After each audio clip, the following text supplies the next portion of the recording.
You want the best for your car? You already watch our tutorials. So the best place for the best deal is to buy from the Mr. Auto app. Easy, fast, and with better prices than on the website.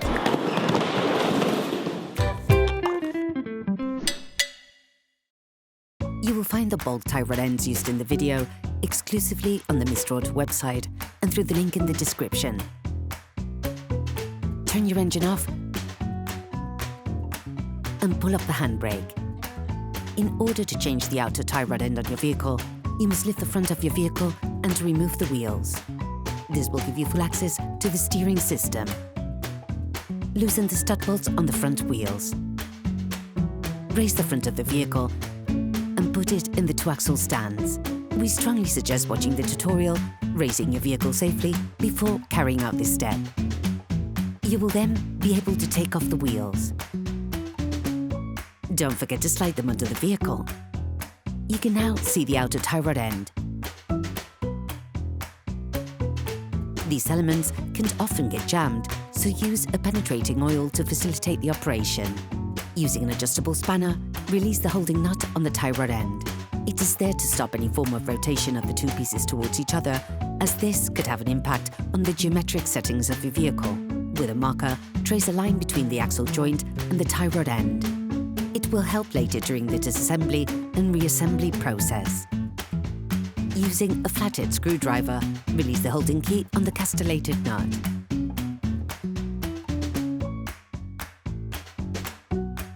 Then remove it using pliers.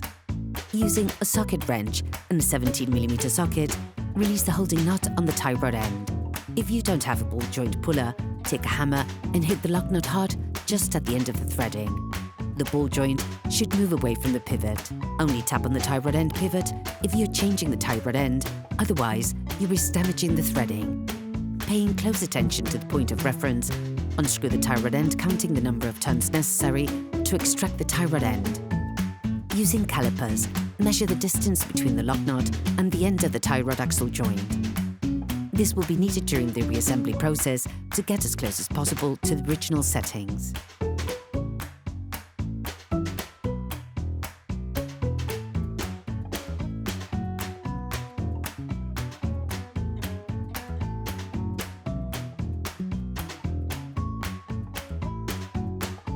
Screw the lock nut back on until the distance measured with a caliper is reached.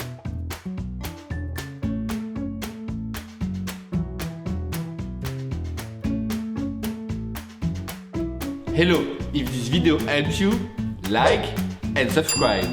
Take the new tie rod end.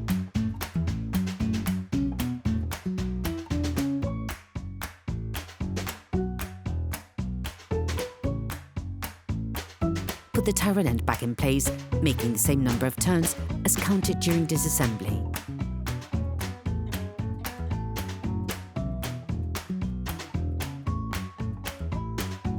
Put the tie rod end into the pivot.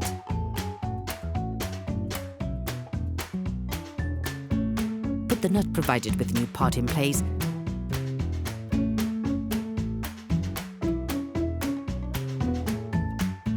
and tighten it using a socket wrench.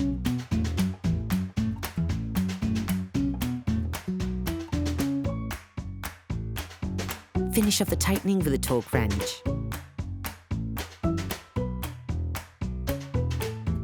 Take the new key and put it in place with a castellated nut.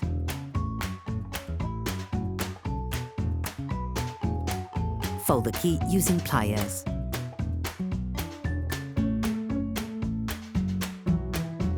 Screw the lock nut onto the tie rod end on the side of the tie rod axle joint.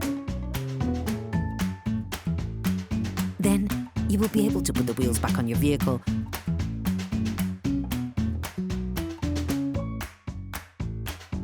putting it back on the ground before properly fixing them in place. During this operation, you will work on the steering system of your vehicle.